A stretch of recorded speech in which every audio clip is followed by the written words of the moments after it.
On the 17th of September 1943, 12 British commandos boarded a Halifax bomber at an isolated airbase near Cairo. Their mission was top secret. The orders had come from Winston Churchill himself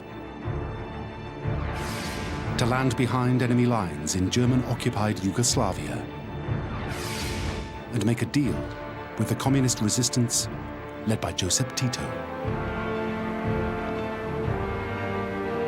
The man leading the mission had been specially chosen by Churchill.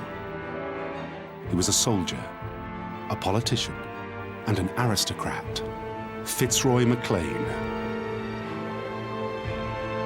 The fact that Tito was a roaring Bolshevik and he was a roaring conservative didn't mean that they couldn't cooperate against their abominable enemy. But Churchill and McLean were taking a huge risk. In siding with Tito, they might wake a monster who would turn Yugoslavia into a totalitarian state. But the alternative was even worse. This is the story of a wartime gamble that paid off. How a Scottish conservative aristocrat befriended a ruthless communist and formed the unlikeliest of coalitions. Together, McLean and Tito galvanized the resistance who helped win the war in the Balkans and shape the post-war Europe. Joseph Tito would lead a stable, independent Yugoslavia for over 30 years. And Fitzroy McLean would be admired as one of the key players in the secret war.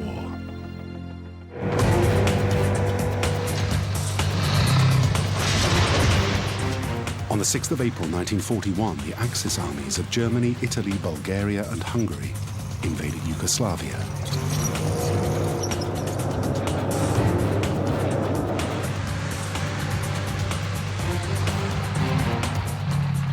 Within 2 weeks, 17,000 civilians were dead. The Yugoslav army had collapsed, and a cloud of fear descended across the country.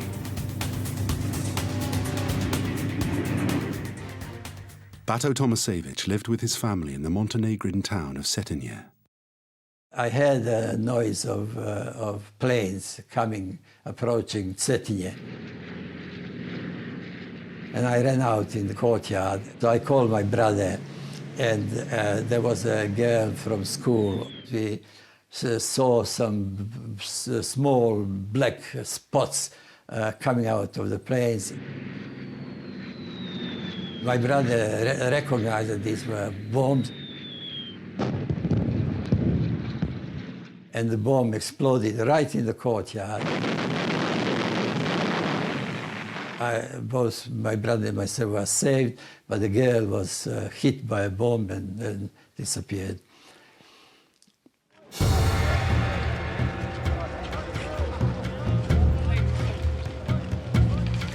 Yugoslavia was a country ripe for takeover. It had been created out of the ruins of World War I, from regions containing radically different people, divided by race, religion, culture, heritage, and even language. It was a volatile mix. Hitler exploited those divisions. Some, like the Croats, welcomed their German conquerors. Others, like the Serbs, loyal to their king, would have much to fear. The Nazis dismembered Yugoslavia. An independent state of Croatia was set up. The rest of the country was occupied by Axis powers. Thousands fled, including the Yugoslavian government and the heir to the throne, King Peter II. They found their way to Britain, to rule in exile. But some men had no intention of running away. One of them was Serbian Colonel Draza Mihailovic of the Yugoslav army. Mihailovic stayed behind. His expertise was guerrilla, and he moved out into the mountains and produced a band of people who would be in the mountains with him, raising difficulties for the Germans. Another who stayed behind was Josip Broz, who preferred to be called Tito, meaning do this or do that. Unlike the Serbian Mihailovic, Tito was born a Croat. After a distinguished military career, he turned to politics. Tito spent many years in Moscow, where in 1937 Stalin appointed him Secretary General of the Yugoslav Communist Party. After the German invasion, Tito was instructed by Moscow to do his bit for the defense of the Soviet motherland by harassing the Germans in Yugoslavia.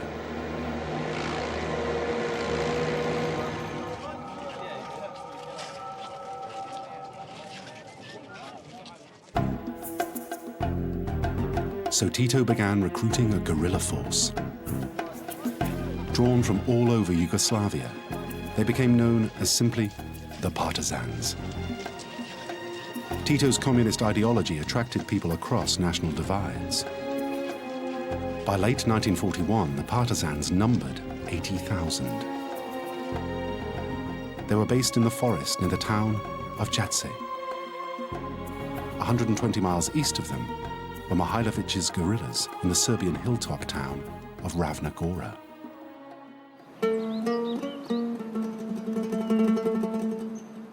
Mihailovic began raising his guerrilla army to fight the Germans so that the king could one day reclaim his country. He recruited his guerrillas almost exclusively from royalist Serbia. Many of their fathers had fought in the First World War. Among them were the Chetniks, who had perfected the art of guerrilla warfare over 400 years of Turkish occupation. Mihailovic's men adopted their name. There were now 2 anti-German guerrilla forces in Yugoslavia.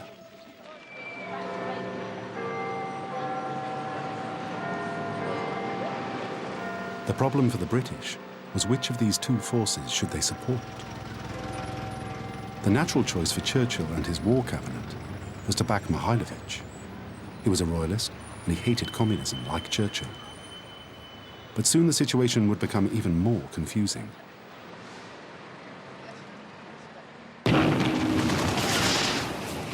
Royalist Chetniks began fighting the communist partisans. A full-scale civil war erupted.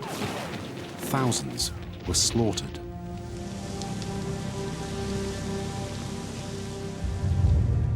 In fact, more Yugoslavs would be killed by Yugoslavs than by Germans during the war. That winter, the Germans took ground from both sides, easily.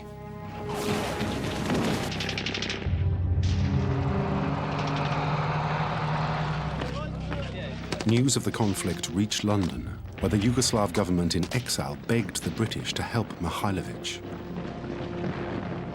And at first that seemed the most likely outcome.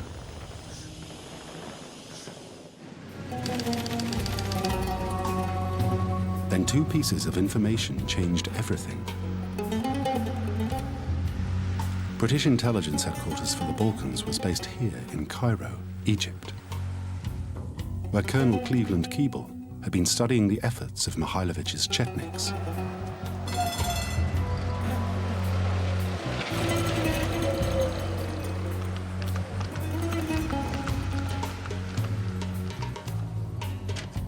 When Churchill came to Cairo to meet other world leaders in January 1943, Keeble briefed him on the situation.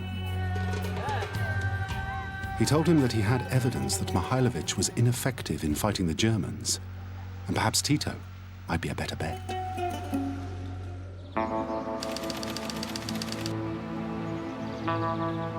Even more damning evidence reached London from a crack team of codebreakers based at Bletchley Park, Buckinghamshire.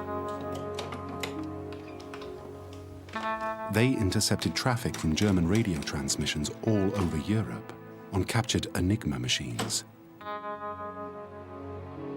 The traffic was called Ultra. It revealed the true nature of the fight in Yugoslavia.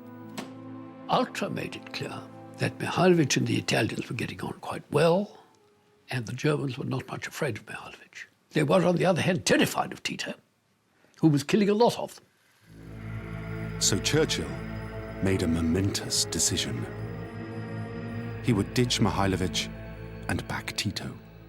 It was on the strength of these reports that the British government decided to give all-out help to the partisans, something, by the way, that they certainly were not getting from the Russians. Discover the past with exclusive military history documentaries and ad-free podcasts presented by world-renowned historians, all on History Hit. Watch them on your smart TV or on the go with your mobile device. Download the app now to watch everything, from the gripping story of the Band of Brothers to Operation Barbarossa and D-Day. Immerse yourself in the dramatic stories of this remarkable era by signing up via the link in the description. The trouble was, Churchill knew nothing about Tito and his partisans. Who was this person? Did he even exist? And if he did, he was a communist, so could he be trusted? Churchill told his foreign secretary, "What we want is a daring ambassador leader with these hardy and hunted guerrillas." That ambassador was to be Captain Fitzroy McLean.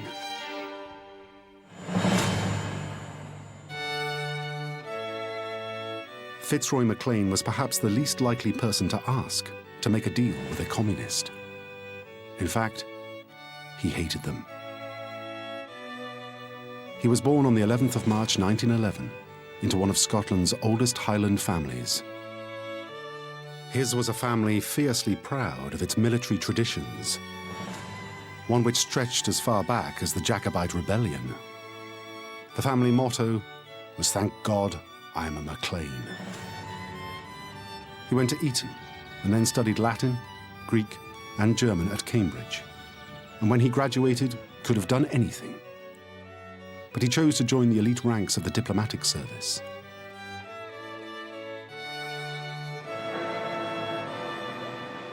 He passed his entrance exam in 1933 with flying colours. And a year later, was awarded his first overseas posting to Paris.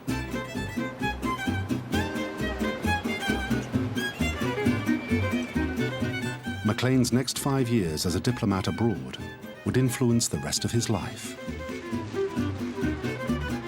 For a 24-year-old, Paris was an exciting place to be, and he was able to rub shoulders with all the leading figures of world politics, including Winston Churchill. It would mark the start of a significant friendship. He was also an enthusiastic member of the Paris party scene. It brought him into contact with a group of Muscovites fleeing communism in their own country. He soon formed a deep fascination for all things Russian. So he applied for a posting to Moscow. His colleagues thought he was mad.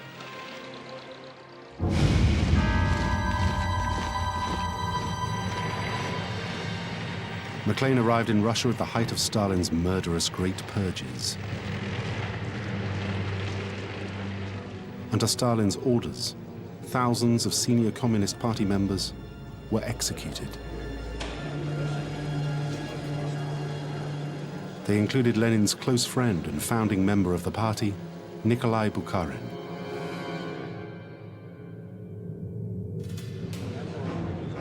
MacLean personally witnessed his 9-day trial in March 1938. It left him disgusted and sealed his lifelong loathing for communism. Then Stalin did something that terrified him. The lights began to burn all night in Moscow. And on August 21st, 1939, the world was set on its heels by the announcement of a treaty between the Russians and the Germans in which they agreed not to fight each other. Here were the admitted arch-enemies in a state of apparent friendship. It was too fantastic to make any sense. It didn't. The shock deal signed by these two sworn enemies was called the Molotov-Ribbentrop Pact. MacLean was convinced that world peace was in jeopardy. He later wrote, "It seemed to me that by linking two of the most blood-soaked regimes in history, war was now inevitable." He was right, because the pact had more serious implications than even he had imagined.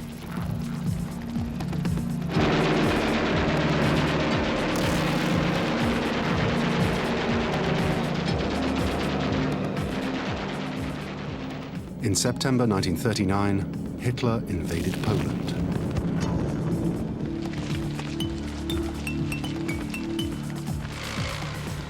At the same time, Stalin's Red Army invaded from the east. A secret clause in the Molotov-Ribbentrop Pact gave the two nations license to carve up Poland. The world had no idea until the two armies met at Brest-Litovsk. Britain and France declared war on Germany.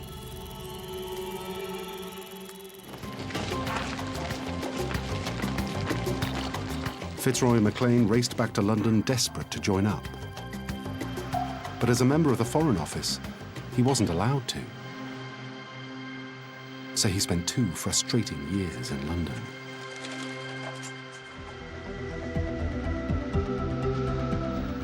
But eventually, he found a loophole.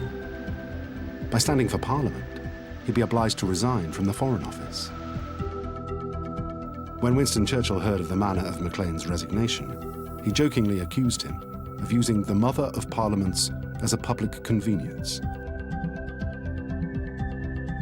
McLean then went to the nearest army recruitment office and joined his father's old unit, the Cameron Highlanders. He soon made up for lost time.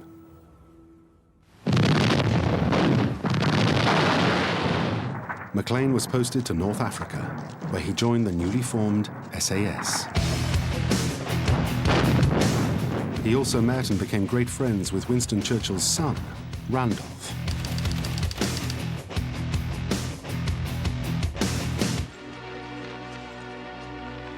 Then in July 1943, he was summoned to London by Randolph's father.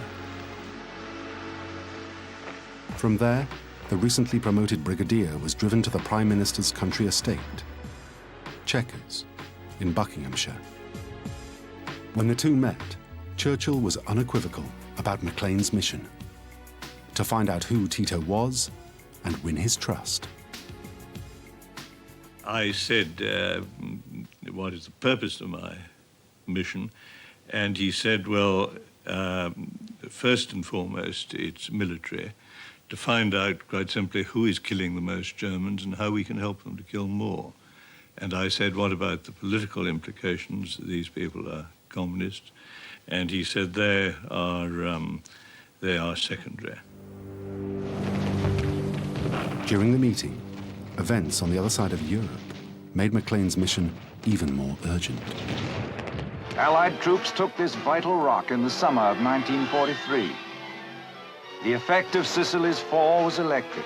Italy surrendered, the first of the Axis partners to capitulate.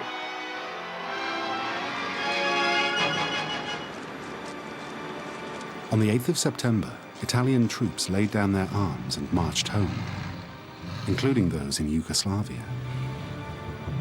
As they withdrew, they abandoned their weapons. Tito's partisans managed to seize the arms and supplies of 10 Italian divisions. His army was now bristling with modern military hardware, making them even more attractive to the Allies. All they needed was coordination and direction. The next day, Fitzroy McLean parachuted into Yugoslavia. With him was a hand-picked team of 11 engineers, sappers, soldiers, and intelligence officers. The drop went perfectly, and McLean's team landed in the middle of partisan country. Tito knew they were coming and sent horses and an escort. After a 2-hour ride high into the Bosnian hills, they climbed up a track to a ruined castle overlooking the town of Jadci. McLean was about to discover who the mysterious Tito really was.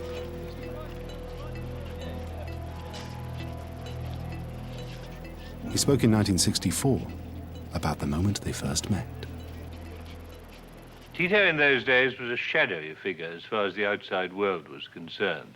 Some people said he was a committee, others a handsome young woman, others that he didn't exist at all. I found a tough, determined, middle-aged man who, with no outside help, had built up from nothing not just a scratch guerrilla force, but a formidable political and military machine. McLean's task was to find out if Tito and his men would join the Allies and fight the Germans. He sent a series of messages to the Prime Minister to detail his progress. They showed from the beginning that Tito was a man McLean could do business with. As a personality, I found Tito much easier to get on with than most communists I'd met in Russia and elsewhere. He made no secret of being a communist. On the contrary, he gloried in it. But for a communist, he was surprisingly ready to see both sides of a question and to take a decision there and then without reference to higher authority. He struck me as being perfectly sure of himself, a principal rather than a subordinate. As they got to know each other, this Scottish aristocrat developed a growing admiration for the hardline communist. An unusual breadth of outlook and independence of mind, a readiness to see both sides of a question, a never-failing sense of humor, even in those grim days, an unashamed delight in the minor pleasures of life, and finally an intense national pride which he shared with every single one of his followers. McLean also reported to London that by his estimates, Tito's partisans now numbered almost 250,000, easily the biggest potential force of resistance in Europe. The question was, could they fight?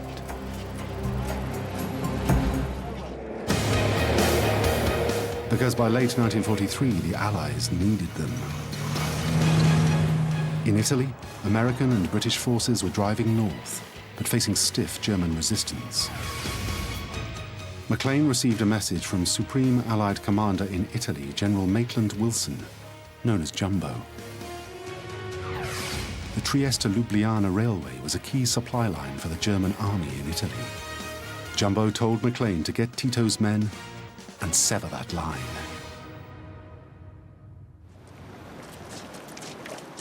So he and Tito hand-picked a group of men, and they marched to the target.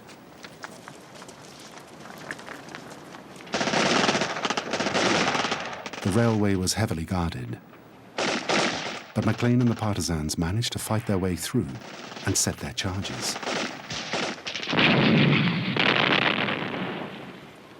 The outcome was devastating. The supply line to Italy was disrupted for weeks. Tito and McLean had passed their test, and it didn't go unnoticed.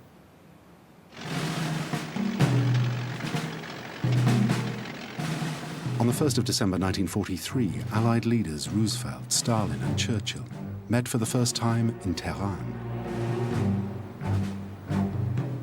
High on the agenda was the situation in Yugoslavia. The so-called Big Three pledged to give all possible help to the partisans. 9 days later, Churchill flew to Cairo from the Tehran conference. Fitzroy McLean was waiting for him. Churchill told him of the decision taken in Tehran to step up the support for Tito. But McLean voiced concerns. I said that I had no doubt that the partisans would take power once the war was over and would set up a communist regime. At that point, Winston interrupted me and said, "Do you intend to make Yugoslavia your home after the war? Do you intend to live there?" And I said, "No." And he said, "Well, neither do I, and therefore had we not better leave it to the Yugoslavs to work out what kind of regime they want?"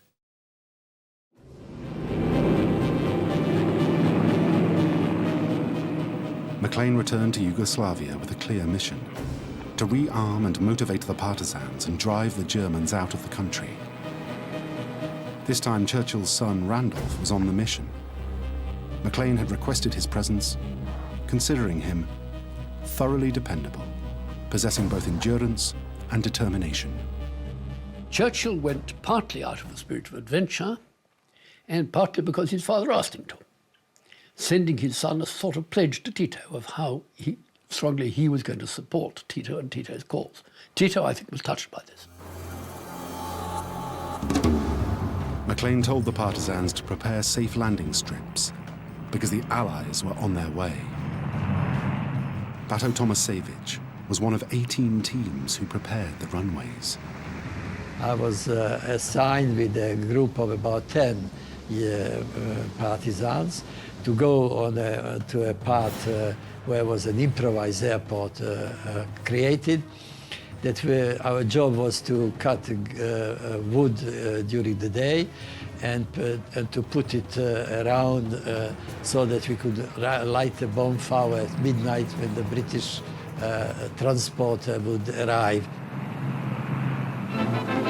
Somewhere in Italy, trucks roll in with supplies for partisan forces in the Balkans.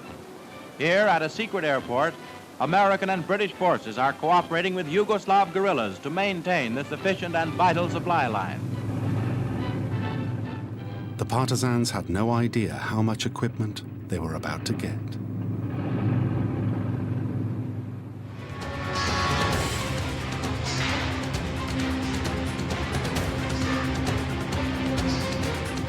In just 2 nights, they received as much as Mihailovich had in 2 years.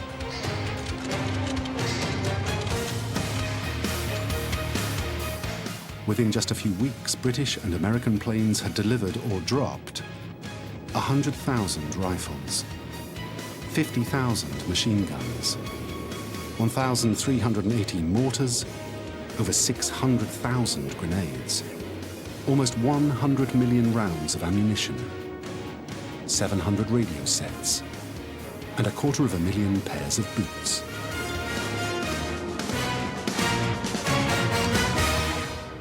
Uniforms, arms, ammunition, food, and what was the most important, recognition as allies of British. So I became dressed in English uniform with the British arms, with the British machine gun.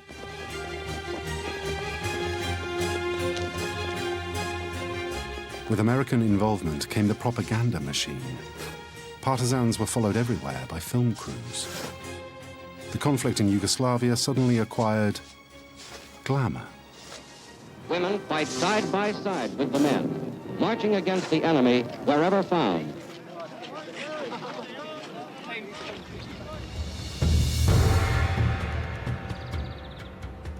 But one person who was not pleased by this was Colonel Draza Mihailovich.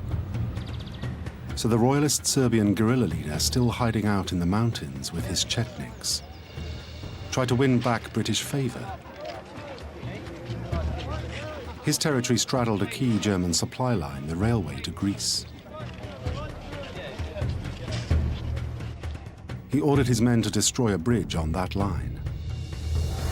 A British agent was with him and took these pictures as it was blown up.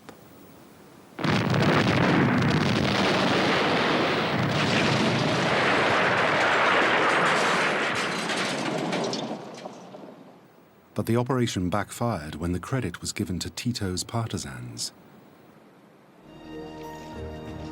Tito, now emboldened, formed a National Council of Liberation, a rival authority to the Yugoslavian government in exile in London. And he appointed himself Supreme Military Commander, Marshal of Yugoslavia. It seemed an appropriate time for McLean to raise the issue of Tito's plans for Yugoslavia after the war.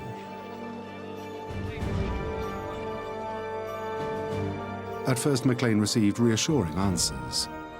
As this telegram to Churchill shows, Tito had no intention of making Yugoslavia part of the Soviet Union or imposing Soviet economics.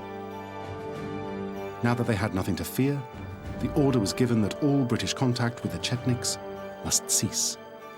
British foreign policy had turned full circle. For Mihailovich and his Chetniks, the decision was a catastrophe. Abandoned by the Allies, thousands of them changed sides and join the Nazis. Churchill had further justification for dropping Mihailovich.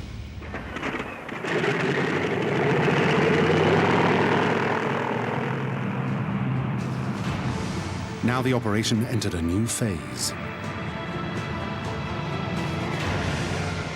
By the spring of 1944, this military exercise changed from one of supply and support to full-scale Allied collaboration. The Yugoslavs were given their own air force. The RAF Balkan Air Force was made up of 15 types of Allied aircraft, including these Spitfires. Air superiority had the power to make a huge difference to the war. The man who was put in charge of all bomber and fighter operations was Fitzroy McLean.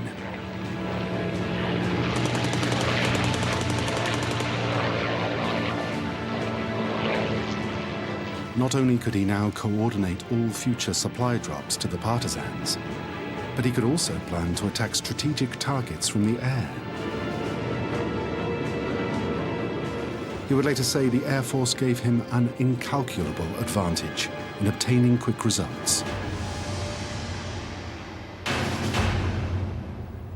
McLean's Air Force would swing the battle comprehensively in favor of the Partisans.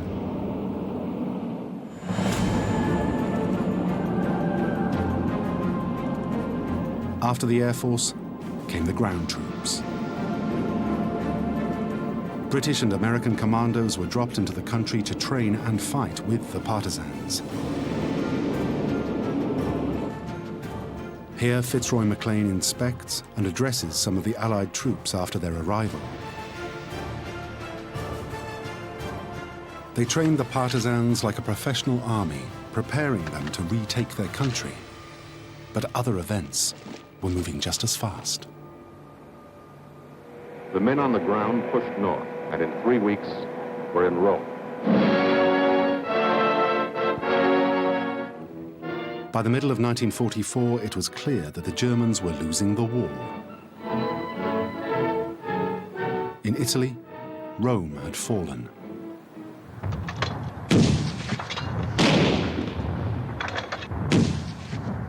And the British Army were fighting for Florence.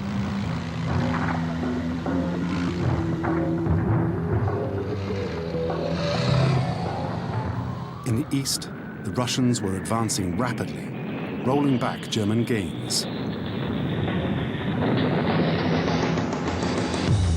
And early in June, the Allies landed in northern France. Our men were in France. They had crossed a few dozen miles of water. They faced hundreds of miles of land between them and Berlin. It was time to focus on what shape Europe would take once the war was won. So Churchill decided that he should meet Tito himself. The news reached Fitzroy McLean, who was with Tito at a new partisan base on the small Dalmatian island of Vis. From here, he and Tito flew to the liberated Italian city of Naples to meet Churchill. The royalist Yugoslav government in exile and many other senior Allied commanders also traveled for the conference. On the 17th of June, they seemed to reach a deal. Once Yugoslavia was free, Tito agreed to somehow work with the government in exile. He even agreed that King Peter could retain his crown. The only question was, would Tito keep his word?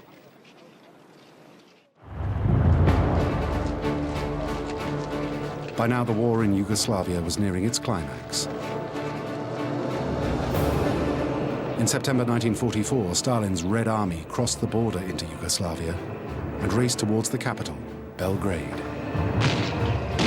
The bulk of Tito's partisans were already massing on the outskirts of the city. In the face of the assault, the Germans retreated.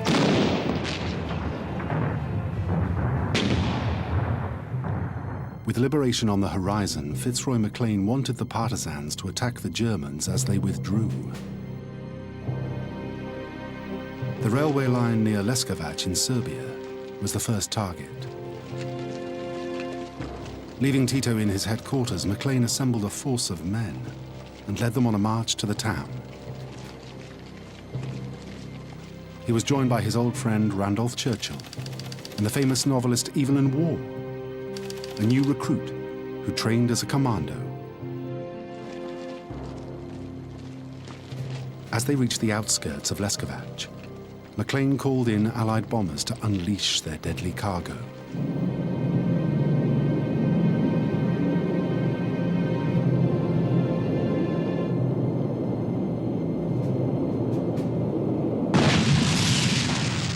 Led by McLean, the Partisans then attacked on the ground, blowing up railway tracks and bridges.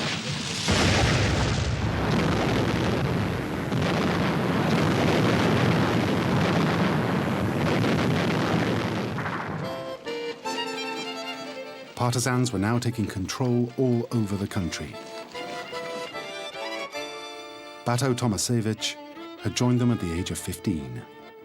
Thanks to British support, his unit reached his hometown of Cetinje and liberated it in early October. Seeing the houses, including my house where I lived, and people who I knew in Cetinje, dressed in British uniform with a revolver and a bomb and a machine gun and a cap with a red star, of course, on the cap. That was the only thing that was not British. But somebody said, now you look like a British except for the red star. My commander said, don't worry, wait. When the proletarian revolution succeeds, the British will be wearing the same red star as you do.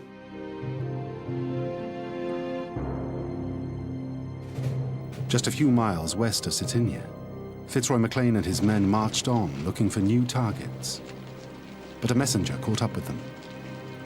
He brought strange news. Tito had gone missing from Viz. McLean raced back to Viz to investigate and discovered something disturbing.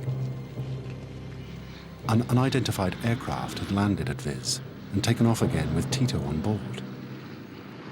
Where on earth had he gone?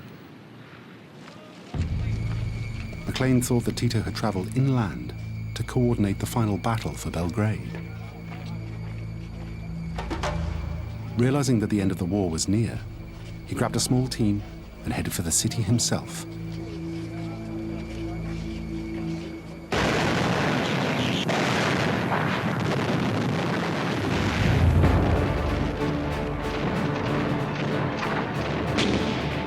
They arrived as the battle for the city was at its peak.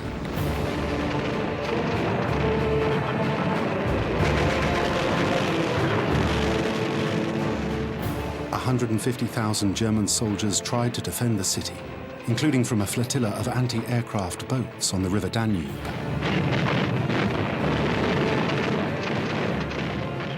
But after 16 days of fighting, the Red Army and the Partisans broke through their lines. On the 20th of October, the Germans were driven out. They liberated Belgrade, capital of Yugoslavia. It was a triumph for the Red Army, but also for Tito, McLean, and the Partisans.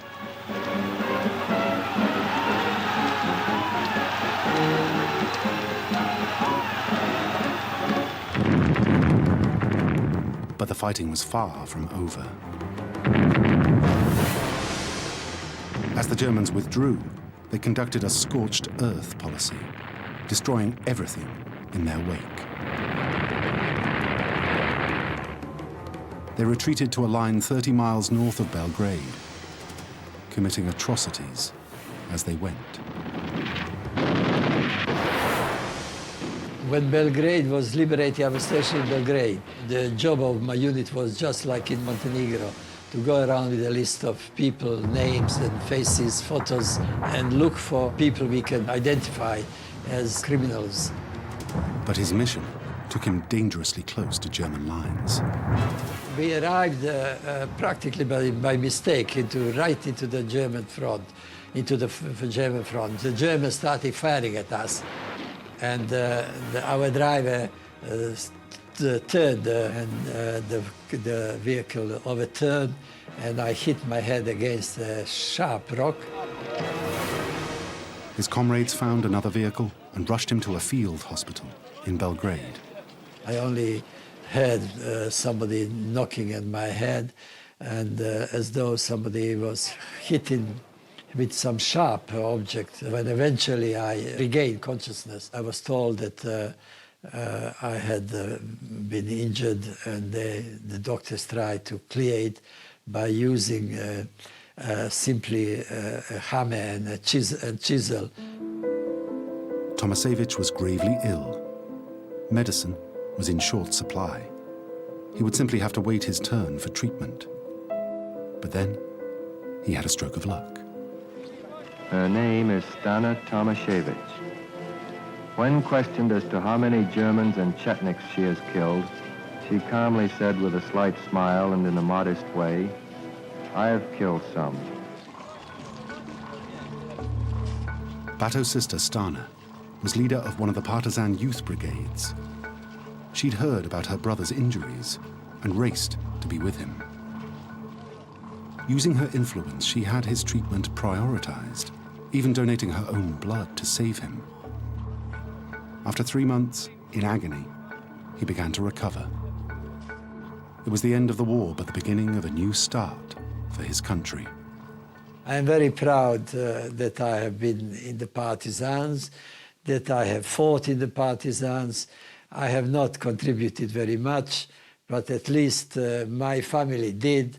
My brother paid with his life, and my whole family suffered. I think it was for the benefit of Yugoslavia. But freedom had come at a great price.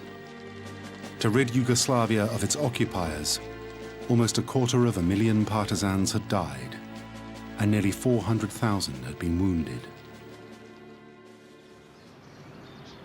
A week after the liberation of Belgrade, McLean found Tito in a villa on its outskirts. Tito revealed that he hadn't been in Belgrade after all. He'd been to Moscow, where he'd received instructions direct from Stalin. Tito now made his move. He reneged on the deal he made in Naples and announced that he would be Yugoslav leader, and there was to be no place for the king or his government. It seemed that Yugoslavia would be turned into the communist state that McLean had feared. This was the question that arose in acute form in 1945. To what extent was he going to take his orders from Moscow? A lot had happened to Tito since 1937, when he'd been summoned to Moscow and made Secretary General of the party. In company with hundreds of thousands of his fellow countrymen, he had undergone the hazards and hardships of a savage, bitter war. He'd built up from nothing a great military and political machine. He'd tasted the triumph of ultimate victory. And now, when all was said and done, he could claim that he had driven the Germans from his country by his own efforts and by those of his followers.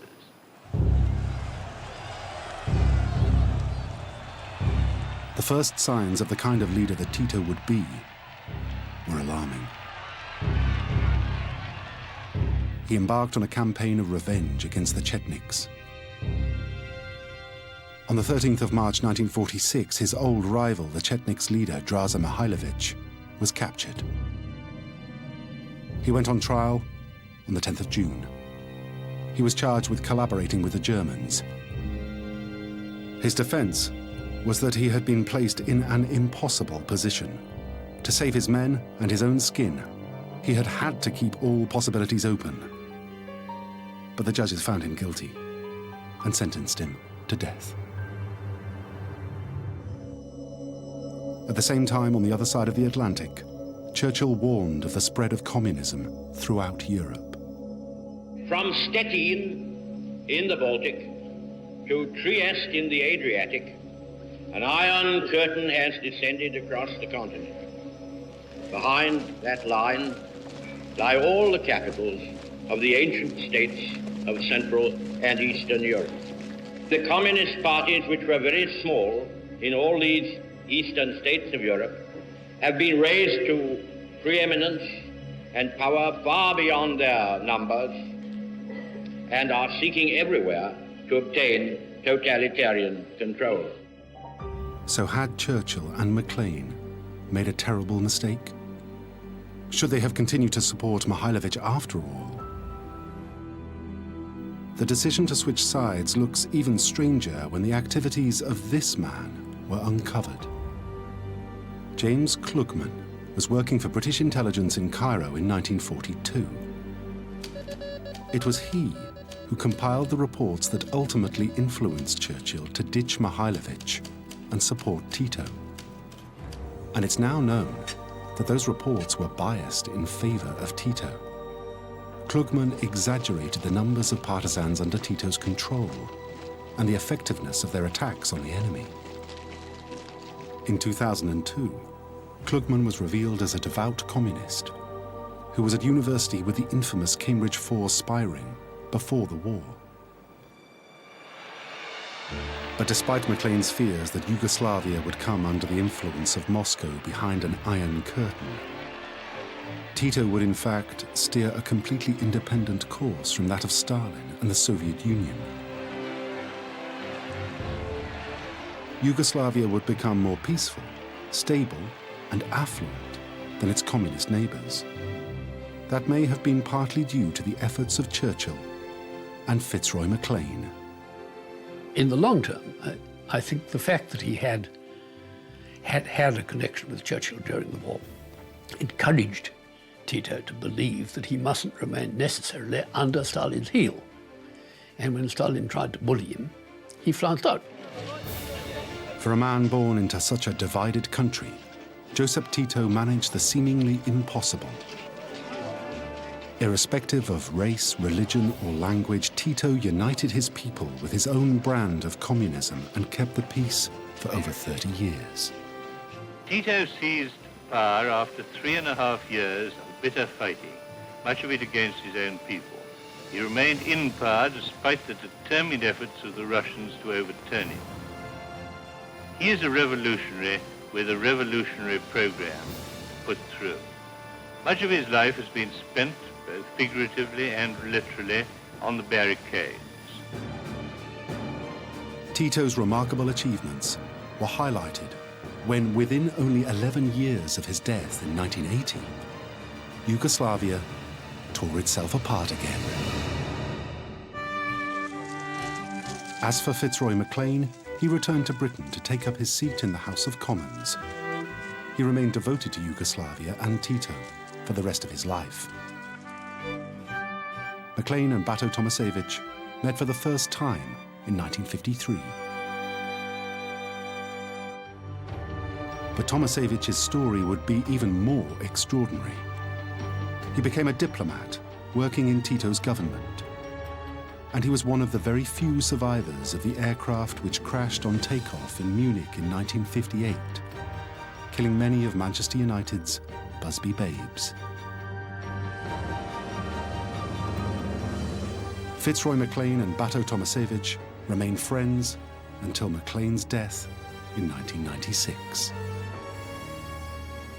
He was very proud and very pleased that he could contribute to Yugoslavia, and he did made great contribution to Yugoslavia.